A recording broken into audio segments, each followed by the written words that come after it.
자, 여러분, 9회차 모의고사 해설 시작해 보도록 하겠습니다.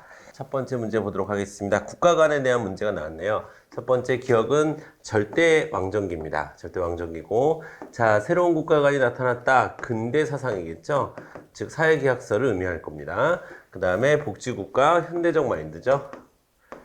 자, 세기로 얘기하면 이쪽은 18세기, 이쪽은 20세기가 되겠습니다. 19세기는 여기 등장하지 않았어요. 자, 1번 보겠습니다. 홉스는요, 여러분, 절대 왕정기를 대표하는 게 아니라 새로운 국가관인데 군주주권론을 주장하는 거예요. 그래서 홉스는 절대 왕정기를 대표한다. 이렇게 볼 수 없습니다. 자, 여기가 틀렸네요. 그쵸? 자, 그 다음에 2번 보도록 하겠습니다. 자, 복지국가에서는 행정부에 대한 입법부의 우위 현상 거꾸로 됐죠? 입법부에 대한 행정부의 우위 현상이 일어났습니다. 이것을 우리가 행정국가화 현상이라고 얘기하죠. 자, 2번도 틀렸습니다. 3번. 자, 니은에서는 정부의 역할이 소극적. 맞죠? 예, 자유권을 주장하고 있으니까. 디귿에서는 정부 역할이 적극적. 맞죠? 사회권을 주장하고 있으니까. 정답은 3번으로 가주시면 되겠습니다. 자, 그 다음에 4번 보겠습니다. 자, 기억은 국가로부터의 자유 아니죠. 기억에서는 자유가 없고, 니은이 국가로부터의 자유고, 그 다음에 니은 국가의 자유는 없고, 그 다음에 디귿은 국가에 의한 자유 맞습니다. 아시겠죠? 자, 됐습니다. 2번 가겠습니다. 2번. 자, 다음은 근대 시민혁명 과정에서 발표된 선언문이다. 자, 이 선언의 사상적 배경으로 볼 수 없는 것은 이라고 되어 있는데, 자, 여러분 프랑스 인권 선언이고요. 모든 사회계약서는 자, 개인주의 사상에 기초합니다. 개인주의. 그쵸? 자, 개인보다 정치 공동체가 우선되어야 한다. 정답 1번. 자, 개인주의가 우선되는 거고, 그 다음에, 자, 계몽사상이라고도 볼 수 있는데요. 잘못된 권력과 전통 과감하게 타파되어야 된다고 얘기했고, 자, 누구에 의해서도 결코 침해될 수 없는 권리가 있다. 즉, 자연권 사상. 맞죠? 자, 그 다음에, 예, 정치사를 구성하는 토대가 된다. 맞습니다. 자, 개인주의 사상에 기초해야 되는 거고요. 자, 1번이 틀렸습니다. 자, 그 다음에, 3번 보도록 하겠습니다. 3번. 자, 다음과 같은 선거구제의 일반적인 특징으로 볼 수 없는 것은 이라고 되는데, 자, 일단 주어진 선거구가요. 선거구가 자, 하나, 둘, 셋, 넷, 5개가 있는데 선출된 당선자는 모두 10명이래요. 그러니까 선거구보다 당선자 수가 더 많죠? 그 얘기는 뭐라는 거예요? 중대선거구제, 소수대표제라는 뜻입니다.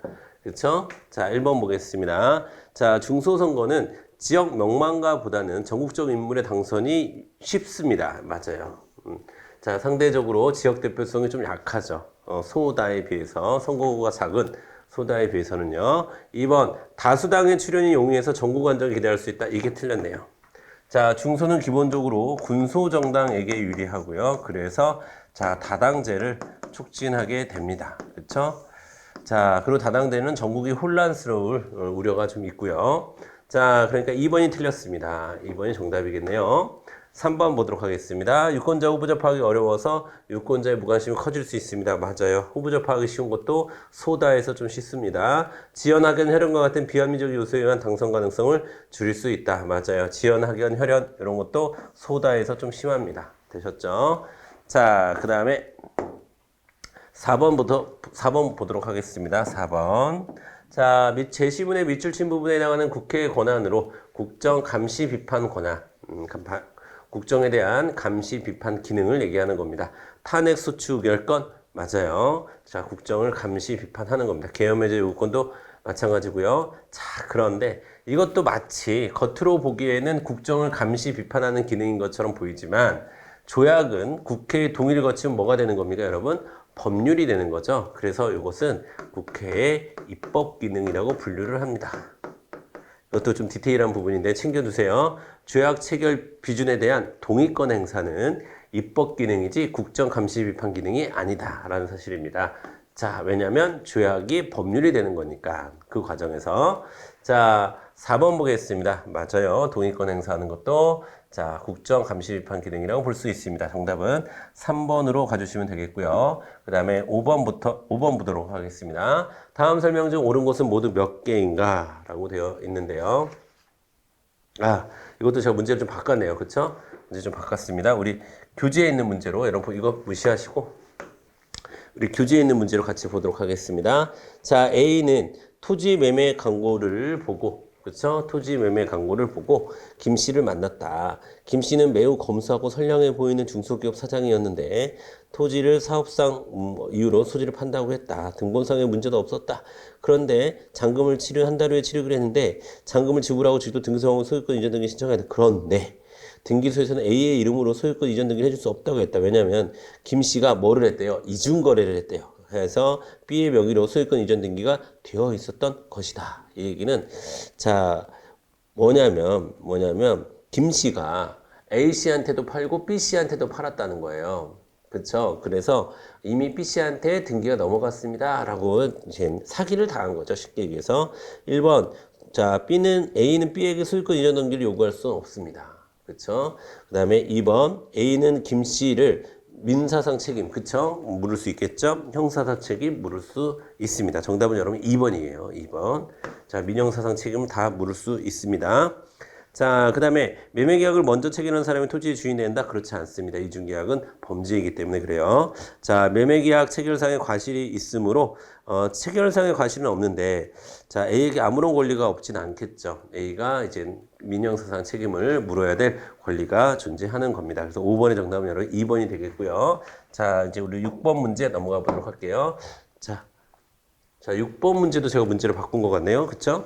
6번 문제도 문제를 바꿨습니다. 자, 7번 문제도 확인해 볼까요? 6번 문제까지 문제를 두 문제를 바꿨네요. 죄송합니다, 여러분. 자, 6번 문제도 이거 보지 마시고 자, 여러분 문제를 출제하다 보니까 약간 겹치는 문제가 좀 있어가지고 수정을 한 거니까요. 여러분 크게 신경 쓰지 마시고 문제지에 있는 문제로 확인하시면 되겠습니다. 자, 문화의 태도에는 A와 C에 대한 설명으로 옳은 것은 이라고 되어 있는데요. 자, 각 사회가 지니고 있는 문화의 고유한 의미와 가치를 인정하는가 라고 하는 것은 다른 나라의 문화를 그 사회의 맥락에서 인정하느냐를 물어보는 거고요. 문화 상대주의에 해당하겠죠. A는 상대주의, B 보겠습니다. 그 다음 질문 볼게요. 자기 문화가 우월하다는 믿음을 바탕으로 타 문화를 판단하는 것에 예라고 대답한 C는 자문화 중심주의, B는 사대주의가 되겠죠. 문화 사대주의. 그래서 상대, 사대, 자문화 이렇게 순서대로 찍어주시면 되겠고요. 1번부터 보도록 하겠습니다. 자, A는 B와 더불어 문화의 아닙니다. B는 문화의 다양성을 보존하는데 기여할 수 없죠. 왜냐하면 강대국의 선진국의 문물만이 좋은 문화다라는 평가를 하고 있기 때문에 그렇습니다. 자, 2번. 자, 문화사대주의는 자문화 중심주와는 달리 선진 문물 수용에 용이해. 맞아요. 그렇지만 자신의 문화의 주체성 또는 정체성을 상실할 우려가 있죠. 예. 문화사대주의의 장점과 단점을 아주 잘 찍어낸 선지입니다. 정답은 2번으로 가주시면 되겠습니다.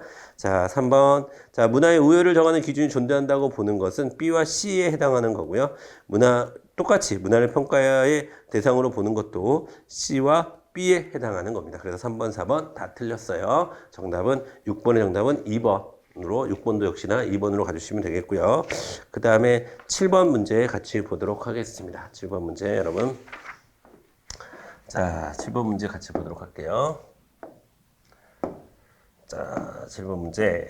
자, 가와 나 사회 집단에 대한 설명으로 옳은 것은 이라고 되어 있는데 자, 일단 친밀한 접촉 1차, 형식적 접촉 2차.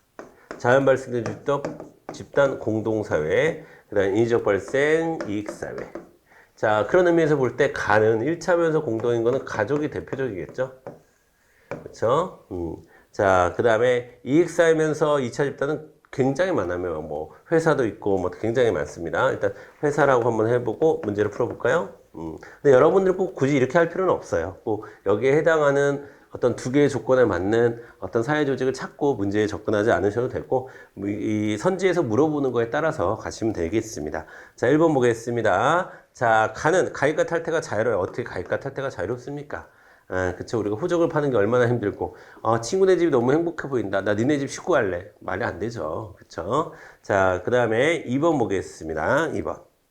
자, 나의 대표적인 예로는 가족과 또래 집단 아니죠. 가족은 가의 대표적인 예죠. 자, 틀렸습니다. 그리고 가족과 또래 집단은 기본적으로 1차 집단이에요. 2차 집단에 들어갈 수는 없습니다. 그 다음에 3번 보겠습니다. 가는 나보다 전면적인 대면 접촉 1차 집단의 특징이죠. 정답은 3번 가주시면 되겠습니다. 되셨죠? 자, 그 다음에 공식적이고 합리적인 인간관계를 중시하는 것은 가가 아니라 나겠죠. 그쵸? 자, 그래서 7번의 정답은 3번으로 가주시면 되겠습니다. 자, 그 다음에 8번 문제 넘어가 볼게요. 자, 새로운 복지 정책에 대한 이야기가 나왔는데, 새로운 복지 정책이라고 하는 것은, 자, 나태하지 않고 진취적이고 적극적인 복지가 필요하다라고 하는 것은, 자, 여러분 뭡니까? 생산적 복지를 얘기하는 거예요. 생산적 복지는 노동연계 복지라고도 얘기하죠. 노동연계 복지. 자, 1번 보겠습니다. 자, 자녀적 복지, 선별적 복지, 이건 아니죠. 예. 자, 공공부조에 대한 설명이고요. 자, 경제 부문의 효율성을 높이는 정책을 우선시해야 된다라는 것은, 자, 이거는 이제 복지 자체를 포기한다라는 의미예요. 신자유주의를 의미하는 거예요. 자, 그 다음에 2번, 빈곤의 책임을 개인에게 돌리고 사회적 약자 보호를 목표로 삼는다. 빈곤의 책임을 개인으로 돌리는 것은, 하고 사회적 약자 보호를 목표로 한다는 건 완전 다른 말입니다. 빈곤의 책임을 개인에게 돌린다는 것은 사회복지를 하지 않겠다라는 의미가 되기도 하고요. 자, 그래서 이거는 말 자체가 안 맞는 말이고요. 그 다음에 우리가 찾아야 될 것은 직업이나 재활이나, 그러니까 노동을 할 수 있게 해주면서, 그렇죠. 요런 표현, 일과 복지를 연계하는 그런 게 바로 새로운 복지정책, 생산적 복지에 해당하는 거고, 요것을 앤서니 기든스의 표현에 의하면 빌리면 제3의 길이라고 얘기하는 거죠. 자, 정답은 4번으로 여러분이 가주시면 되겠습니다. 자, 그 다음에 9번 문제 보도록 하겠습니다. 자, 다음 글에 나타난 사회이동의 유형으로 보기 어려운 것은 이라고 되어 있습니다. 자, 일단 백정의 아들로 태어나서, 그렇죠? 대표가 되었으니 수직 이동이 이루어졌고 또 세대 간 이동이 이루어졌죠. 그렇죠? 그 다음에 보니까 백정에서 벗어나게 된 게 신문제가 철폐되는 사회 전체의 변화가 있었기 때문입니다. 구조적 이동이 있었죠. 자, 그 다음에 어린 시절의 놀림에 아랑곳하지 않고 갑은 아버지로부터 배운 남다른 기술과 안목을 최대한 활용하고 자, 이건 뭡니까? 그쵸? 개인적인 노력이 있었다는 거 없었다는 거예요? 있었다는 거죠. 자, 수평이동은 없습니다. 수직이동이 존재할 뿐이죠. 그래서 여러분 9번의 정답은 1번으로 가주시면 되겠습니다. 되셨죠? 10번 보겠습니다. 자, 제시문에 대한 분석으로 옳은 것은 이라고 되어 있는데요. 자, 유언장대로 부친의 재산을 대학 명의로 옮기겠습니다. 무슨 말씀이죠? 유언장에 날인이 없잖아요. 자, 그러니까 분명히 날인하라고 규정하고 있습니다. 이 유언장 무효다라고 주장하고 있어요. 그렇죠? 자, 그래서 자녀는 유언에 있어서 요식주의를 강조하고 있다. 정답 1번이 되겠습니다. 여러분, 요식주의라는 것은 유언이라고 하는 것은, 자, 요식주의가 적용되는 거거든요. 요식주의라고 하는 것은 형식의, 그러니까 일정한 형식을 요한다. 이런 뜻이에요. 일정한 형식을 요한다. 그러니까 정답은 1번으로 가주시면 되겠습니다. 자, 그 다음에 11번 보도록 할게요. 과거와 현대의 복지 이념의 설명을 성격을 비교한 내용으로 옳지 않은 것은 이라고 되어 있는데요. 자, 빈곤의 책임을 맞아요. 과거에는 개인의 책임을 돌렸지만 지금은 사회 전체의 책임으로 인식을 하고 있습니다. 그리고 자, 복지의 대상을 사회적 약자, 선별적으로 사회적 약자를 도와주는 게 사회복지야. 아니야. 전 국민이 안정된 생활을 할 수 있게 만들어주는 게 사회복지야. 즉 보편적인 사회복지가 중요해. 이렇게 변하고 있습니다. 맞아요. 그 다음에 처제생활을 보장하는 게 복지라고 한다면 아니야. 국민 전체의 삶의 질을 향상하는 게 중요해. 맞아요. 자, 정부의 제도적인 보장. 자, 정부의 제도적인 보장 필요하는데 필요 시행하는 보완적 성격. 이게 이제 선별적이라는 거예요. 그래서 4번이 이 부분이 머물러 있습니다. 머물러 있어요. 자, 그리고 요거는 괜찮습니다. 사후 처방적, 사전 예방적, 뭐 이게 과거고 이게 현대고 현대도 근데 사후 처방적 요소가 없진 않으나 사전 예방적인 복지가 좀 더 강조되고 있다라고 얘기할 수 있기 때문에 밑에 거는 상관없으나 위에 게 틀렸어요. 그쵸? 요게 일로 가야 되고 요게 일로 와야 되는 거예요. 그쵸? 정답은 4번이 되겠습니다. 되셨고요. 그 다음에 12번 보도록 하겠습니다. 12번. 자, 빈곤율 문제가 나왔습니다. 자, 볼게요, 표를.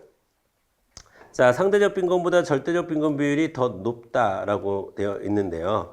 자, 항상 상대적 빈곤이 더 높죠, 여러분? 자, 1번 틀렸고요. 그 다음에 2번. 중위소득의 50%에 달하는 가구의 비율이 감소하고 있다. 즉, 상대적 빈곤율을 얘기하는 거고, 상대적 빈곤율은 계속해서 증가하고 있죠. 2번도 틀렸겠네요. 3번. 최저생계비 미만의 가구 비율, 즉, 절대적 빈곤율을 얘기하는 거고, 매년 감소하고 있다. 라고 했는데, 최저생계비 가구의 비율은 매년 감소하고 있다. 라고 했는데요. 자, 2014년과 2인 도시 가구를 기준으로 절대적 빈곤과 상대적 빈곤의 비율을 나타낸 것이다. 이에 대한 옳은 분석. 최저생계 미만의 가구 비율은 매년 감소하고 있다라고 했는데, 요거가 감소하고 있긴 한데 여기가 증가했는데, 그렇죠? 여기가 증가해서 이것도 좀 이거고, 여기 오타가 난 것 같아요. 이게 7.1이어야지 정상입니다. 7.1이고 이게 6.5로 떨어지고, 그래서 정답은 사실 3번인데, 사실 3번인데 여러분 죄송합니다. 표를 제가 작성할 때 여기를 7.1인데 6.1로 좀 잘못한 것 같아요. 이거 수정하겠습니다. 자, 여러분 꼭 수정해 주세요. 7.1입니다. 7.1.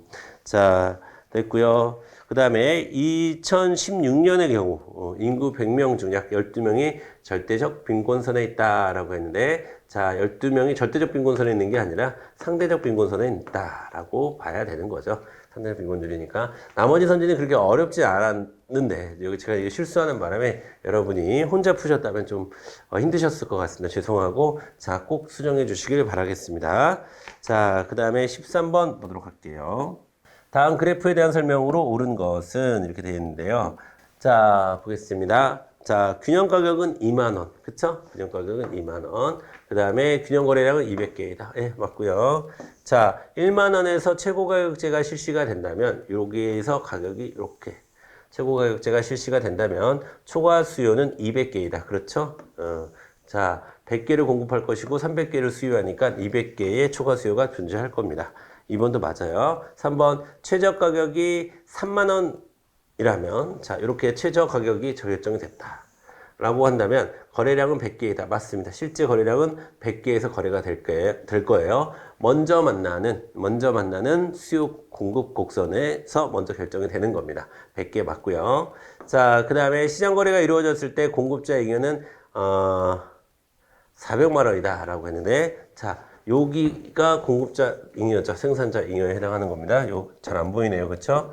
자, 여기가 이제 생산자 잉여에 해당하는 거죠. 자, 그러면 요는 삼각형 구하는 공식으로 어떻게 구합니까? 밑변 200, 높이 곱하기 2, 나누기란다. 나누기 또는 곱하기 2분의 1 하면 되는 거겠죠? 그러면 200 되겠습니다. 400이 아니라 200이 되겠습니다. 자, 4번이 틀렸네요. 그쵸? 4번이 틀렸습니다. 자, 그 다음에, 자, 14번 보도록 하겠습니다. 자, 무명화가가 습작들을 공짜로 주어도, 가져가는 사람이 거의 없습니다. 그런데 무명실에 그린 습작이라도 비싼 돈을 주고서 훗날 사람들이 사가는 경우도 있습니다. 그 다음에 태평양 어른섬에서는 망고보다 바나나가 더 많이 생산되는데, 바나나가 훨씬 망고보다 바나나가 희소성이 있는 거죠. 희소성이 높은 거죠. 망고보다는. 자, 1번 보도록 하겠습니다. 동일한 재화에 대한 희소성은 어느 시대, 어느 사회에서나 같다. 그렇지 않죠. 자, 난로라고 하는 재화가 있어요. 뜨거운 지역에서는 희소성이 거의 없겠죠. 차가운 추운 지방에서는 희소성이 높겠죠. 희소성이라고 하는 것은 자원의 양과 욕구의 상대적 관계에서 결정이 되는 거잖아요. 그러니까, 자, 2번 보겠습니다. 희소성은 인간의 욕구에 비해서 재화의 양이 적을 때 적용이 되는 거죠. 이거 틀렸습니다. 많을 때, 적을 때. 자, 그 다음에 3번 보도록 하겠습니다. 인간의 욕구 크기가 변해도 재화 서비스에서 느끼는 정도는 같다. 욕구가 커지면 희소성이 그만큼 커지게 되는 겁니다. 자, 그래서 이것도 틀렸고. 4번, 해당 사회에서 재화가 유익해야 사람들이 가치를 부여하는 것이어서 희소성을 갖는다. 맞습니다. 희소성은 뭐를 전제로 한다? 유익성을 전제로 합니다. 어느 정도 사용 가치는 있어야 돼요. 아무런 사용 가치가 없는데 욕구가 발생하지는 않는다. 이렇게 보는 거예요. 예를 들면 다이아몬드는 유익하다? 사용 가치가 그렇게 높지는 않죠. 하지만 있긴 있잖아요. 장신용으로라도 쓰고 하니까 자, 있긴 있는 거예요. 그렇죠? 자, 그래서 희소성은 유익성을 전제로 한다라는 거 이번 기회에 챙겨 두시길 바라겠습니다. 됐죠? 그 다음에 15번 보도록 하겠습니다. 자, 일단 평균 수익과 평균 비용이 나왔으니까 우리 평균이 나왔으니까 수량이랑 곱해져서 빨리 총 수입하고 평균 총 비용을 빨리 구해야 되겠죠. 그렇죠? 자, 여러분 여기다 써볼게요. 옆에다가 왼쪽에다 써보겠습니다. 자, 6일은 6, 6이 12, 36, 18, 64, 24, 65, 30, 66에 36 이렇게 쓰면 되시겠고요. 6일은 6, 그다음 4이 8, 3, 4, 12, 4, 5, 20, 6, 5, 30, 6, 7에 42 이렇게 빨리 쓰시고 그 다음에 이제 이윤까지 구해야 되는 거겠죠? 이윤을 여기다 쓰겠습니다. 자, 빼주면 0, 빼주면 4, 빼주면 6, 빼주면 4, 빼주면 0, 빼주면 마이너스 6 이렇게 떨어지는 게 이윤입니다. 자, 그러면 자, 3개를 생산했을 때 최대치가 되겠네요. 이윤이. 자, 보겠습니다. 1번부터 보겠습니다. 이윤은 판매량이 6개일 때가 아니라 3개일 때. 2번, 자, 평균 수입이 평균 비용보다 높으면 판매량을 늘려야 된다. 여러분, 판매량을 결정되는 것은 평균 수입이나 평균 비용이 아니죠. 한 개 수입이,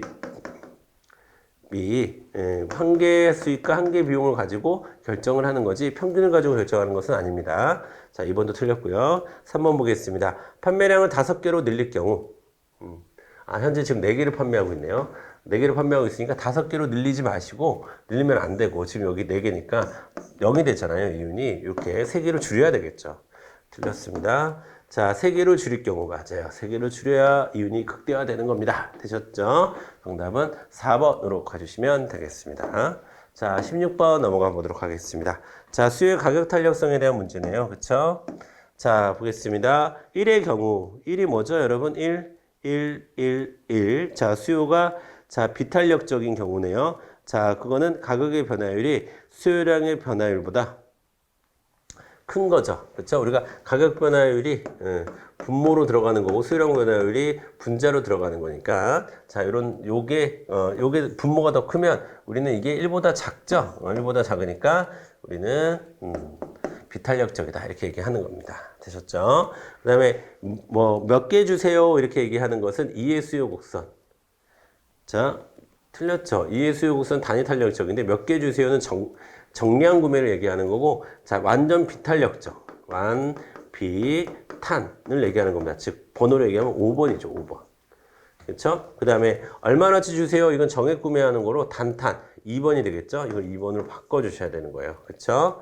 자, 단탄을 얘기하는 거죠. 단위 탄력적.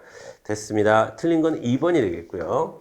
그 다음에 3번 탄력적인 경우에 가격이 상승하면 기업의 총 판매 수입은 감소한다 라고 했는데 PQ 판으로 한번 해보세요. 가격이 상승했을 때 훨씬 더 떨어지기 때문에 판매 수입도 떨어지는 게 탄력적인 경우죠. 자, 완전경쟁 시장에서 개별 공급자가 느끼는 수요 곡선은 자, 여러분 수평으로 인식을 합니다. 즉 주어진 것이라고 인식을 하죠. 가격을. 그래서 맞습니다. 이렇게 인식을 해요. 자, 그래서 정답은 4번도 맞는 말이 되겠습니다. 틀린 거는 2번이 되겠습니다. 바뀌었어요, 두 개가. 자, 그 다음에 17번 보도록 하겠습니다. 국제수지에 대한 내용이네요. 그쵸? 자, 보겠습니다. 1번. 2018년 경상수지는, 2018년 경상수지는 이거를 여러분 상품수지에서 이전소득수지까지 여기까지 이렇게 더해 주시면 되겠습니다. 이렇게 더해 주시면 좀 귀찮으시겠지만 3776이 나올 거예요. 자, 맞고요. 2번 보겠습니다. 자, 준비자산은 8,872이다 라고 하는 것은, 자, 준비자산은 여기 있는 걸 몇 년도입니까? 2007년, 17년을 다 더해 봤을 때, 자, 플러스 8,872가 나와야 됩니다. 그래야 준비자산에는 부호가 바뀌어서 마이너스 8,872라고 적힐 거니까요. 그쵸? 자, 이것도 다 더해보면 나올 거예요. 그 다음에 3번 보겠습니다. 각국의 수출액은 수입보다 많았다. 그러니까, 자, 상품 수지가 플러스였겠죠. 매년. 자, 맞습니다. 4번. 매년 각국의 해외여행객이 각국을 찾은 외국인 여행보다 많았다. 그러니까 지출이 더 많았다는 얘기죠. 서비스 수지가 마이너스니까 그렇게 얘기할 수 있다? 없다. 왜냐하면 서비스 수지에는 여행만 들어가는 게 아니거든요. 자, 기본적으로 통신도 서비스 수지에 들어가고 보험도 들어가고요. 운송도 들어갑니다. 그러니까 뭐 해외여행 계획은 그렇지 않은데 이런 것들 때문에 마이너스가 나왔을 수도 있잖아요. 그래서 해외여행 계획이 더 많았다라고, 그러니까 해외여행과 관련한 지출이 더 많았다라고 단정할 순 없습니다. 아시겠죠? 정답은 4번이 되겠습니다. 아시겠죠? 그 다음에 18번 보도록 하겠습니다. 각국의 균형 환율이 다음과 같이 변동하게 된 요인이 바르게 연결된 것은 이라고 되는데, 자, 뭡니까? 공급은 어떻게 되고 있어요, 여러분? 공급은 증가하고 있고요. 그 다음에 수요는 감소하고 있습니다. 그렇죠? 외환시장에서. 자, 그러면 외국인의 국내 여행이 증가하면, 자, 맞겠죠? 공급 증가합니다. 외국인의 국내 투자가 감소하면 공급이 떨어지는 거니까 X. 외국인의 국내 여행이 감소하면 공급이 줄어드는 거니까 X. 외국인의 국내 투자가 증가하면 달러가 들어오니까 O. 답은 1번 아니면 4번에서 찾으셔야 되고요. 자, 내국인의 해외 투자가 증가한다는 것은 수요가 증가하는 거니까 X. 자, 내국인의 해외여행 감소한다는 것은 밖으로 나가는 돈이 줄어든다는 얘기니까 수요 감소. 오케이. 정답 4번. 이렇게 보시면 되겠습니다. 자, 그 다음에 19번 보겠습니다. 자, 제시문의 사례에 대한 설명으로 옳은 것은 이렇게 되어 있는데요. 자, 농작물을 키우느라 지금까지 5천만 원을 지출했대요. 자, 지금까지 5천만 원을 지출했는데 농작물 수확해서 시장에 팔려면 1천만 원이 추가로 들어간대요. 농작물 값이 폭락해서 전부 팔아봤자 겨우 2천만 원밖에 못 받는다고. 속상하죠. 속상하죠. 그렇다고 아예 여기서 포기해버리면 안 되죠. 왜냐하면 이 5천만 원은 뭡니까? 매몰 비용이 어차피 회수를 못해요. 그런데 지금 상황에서 1천만 원만 더 드리면 2천만 원 확실히 얻을 수 있다? 투자를 하는 겁니다. 손해라도 줄여야죠. 그쵸? 자, 그래서 아예 포기해버린 것은 합리적인 선택이라고 보지 않습니다. 합리적인 선택은 매몰 비용을 과감하게 포기하는 것이 합리적인 선택입니다. 2번 볼게요. 농작물을 수확하기로 한 선택의 기회비용은 6천만 원이다. 아니죠. 자, 이거는 이미 사라진 거니까 기회비용은 얼마입니까? 1,000만 원입니다. 이미 지불한 5천만 원은 수확 여부 결정에 고려할 필요가 없다. 정답은 3번이 되겠습니다. 아시겠죠? 아깝지. 그래도 고려할 필요는 없다라고 보시면 되겠습니다. 아시겠죠? 포기하는 것은 손실을 더 크게 만들 겁니다. 정답은 3번이고요. 자, 마지막 20번 문제 보도록 하겠습니다. 자, 실업률에 대한 문제네요. 그렇죠? 실업률. 자, 실업률을 구하려면 일단 경제활동 인구를 구해야 되겠죠? 자, 경제활동 인구 총 졸업생은 5,000명이지만, 자, 대학원 진학생은 경제활동 인구에 들어가요? 안 들어가요? 안 들어가죠.